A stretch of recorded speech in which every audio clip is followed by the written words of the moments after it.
Hello everyone, आज हम देखने जा रहे हैं Dixon Q test and Q test.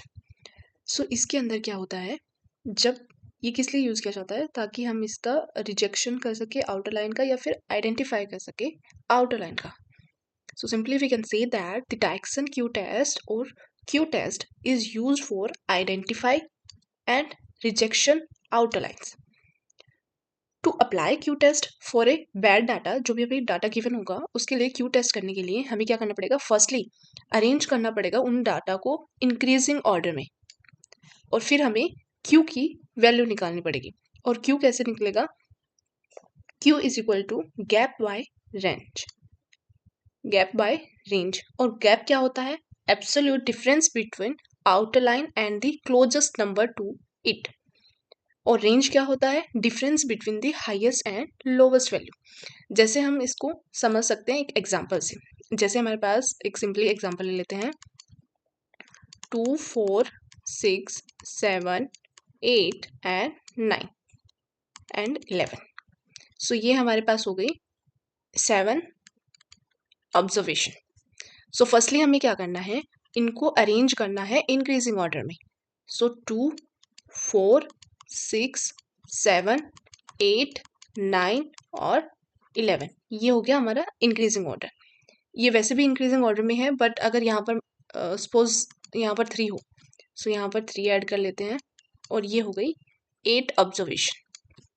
सो ये हो गया हमारा इंक्रीजिंग ऑर्डर में। अब इसके लिए एक आउटर लाइन होगा गैप निकालने के लिए। हमें एक आउटर लाइन लेना पड़ेगा, जैसे हम ले लेते हैं 2, ये 2 हमारा आउटर लाइन है, और उसके जो नियरेस्ट वैल्यू है उसको लेना पड़ता है। जैसे नियरेस्ट वैल्यू है 3, सो गैप निकालने के लिए हमें क्या करना पड़ेगा, इनका सब्जेक्ट, इनके बीच का डिफरेंस निकालना पड़ेगा। सो 3 - 2 इज इक्वल टू 1। सो हमारा गैप आ गया 1। अब रेंज कैसे निकालेंगे, रेंज क्या होता है कि जो सबसे मिनिमम वैल्यू है और सबसे मैक्सिमम वैल्यू है उस अरेंज ऑर्डर का, उनका डिफरेंस। सो हमारा रेंज आ जाएगा, मैक्सिमम वैल्यू कौन सी है, 11 वाली, मिनिमम वाली 2, तो -2। सो ये हमारे पास आ जाएगा 9, ये हो गया रेंज।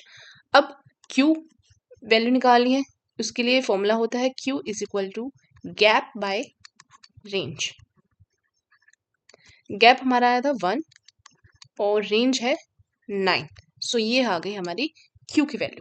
अब जब हमारे पास क्यू की वैल्यू आ जाती है, फिर क्या करना होता है, एक टेबल गिवन होती है जिसमें हमें 90%, 95%, 80% करेक्शन दी हुई गिवन होती है, और उसके अकॉर्डिंग हमें देखना है कि क्यू वैल्यू उससे लेस है या फिर ग्रेटर है। अगर हमारे पास क्यू वैल्यू जो इससे आएगी उससे ग्रेटर होगी, मतलब जो गिवन टेबल से होंगी, सो वो रिजेक्ट हो जाएगी, और उससे लेस होती है, ये जो हमारी कैलकुलेटेड वैल्यू होती है वो लेस होती है, सो वो उसके अंदर रहती है। अब हम देखते हैं एक एग्जांपल से। जैसे ये है हमारे पास rejection question at different confidence limit. यहाँ पर हमें कॉन्फिडेंस लिमिट की एक टेबल गिवन है, किसी भी क्वेश्चन को सॉल्व करने के लिए ये गिवन होती है, या फिर उस ऑब्जर्वेशन पर वैल्यू गिवन होती है, ये हमारे पास गिवन है। अब हम देखते हैं एक एग्जांपल से।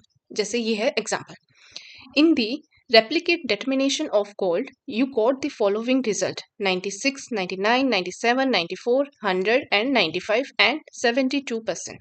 Check whether any point should be excluded at 95% confidence level. tabulated जो कॉन्फिडेंस लेवल 95 का है वो है 0.567 फॉर 7 ऑब्जर्वेशन। ये हमें यहाँ पर गिवन है। अगर हमारे पास यहाँ पर ये गिवन ना होती तो हम कैसे चेक करते कि ये कितनी वैल्यू है, 1, 2, 3, 4, 5, 6 एंड 7। सो यहाँ पर ऑब्जर्वेशन कितनी हुई, 7। सो हमें कॉन्फिडेंस लेवल 95 के लिए देखना है। सो हमारे पास 7 ऑब्जर्वेशन और कॉन्फिडेंस 95 के लिए देखना है, तो 7 के लिए ये आ गई हमारा Q 95 के लिए वैल्यू। सो ऐसे हम टेबल से चेक कर सकते हैं कॉन्फिडेंस लेवल की वैल्यू Q 95। सो यहाँ पर हमें गिवन भी है और हम टेबल से भी निकाल सकते हैं। सो फर्स्टली हमें क्या करना पड़ता है कि हमें इस जो गिवन डाटा है उसको अरेंज करना पड़ता है इंक्रीजिंग ऑर्डर में, जैसे सबसे कम कौन सा है 72, उससे बड़ा 94, उससे बड़ा 95, उससे बड़ा 96, उससे बड़ा 97, उससे बड़ा 99 और देन 100। हमने 7 ऑब्जर्वेशन को इंक्रीजिंग ऑर्डर में अरेंज कर लिया। अब हमें क्या निकालना है, क्यू कैलकुलेशन। क्यू कैलकुलेशन क्या होती है, गैप बाय रेंज। और हमारे पास गैप क्या होता है, जो हमारे पास आउटर लेयर होती है उसका और उससे नेक्स्ट वाली वैल्यू का डिफरेंस। सो हमारे पास 94 माइनस 72 आ गया, वो हो गया हमारा गैप। फिर उसके बाद में डिवाइड होता है रेंज से। रेंज क्या होते हैं, जो हाईएस्ट वैल्यू होती है और जो लोवेस्ट वैल्यू होते हैं उनके बीच का डिफरेंस। तो 100 माइनस 72 ये हो गया हमारा रेंज। जब हम इनको डिवाइड करेंगे तो हमारे पास वैल्यू आ जाएगी 0.79। अब ये है हमारे पास कैलकुलेटेड वैल्यू। अब ये कैलकुलेटेड वैल्यू ये है, और टेबल की जो 95% की वैल्यू क्या थी 0.568। सो जो कैलकुलेटेड वैल्यू है वो ग्रेटर है जो हमारे टेबल में जो 95% के लिए क्यू वैल्यू गिवन है उससे। सो हम ये कह सकते हैं कि जो 72% शुड बी रिजेक्टेड।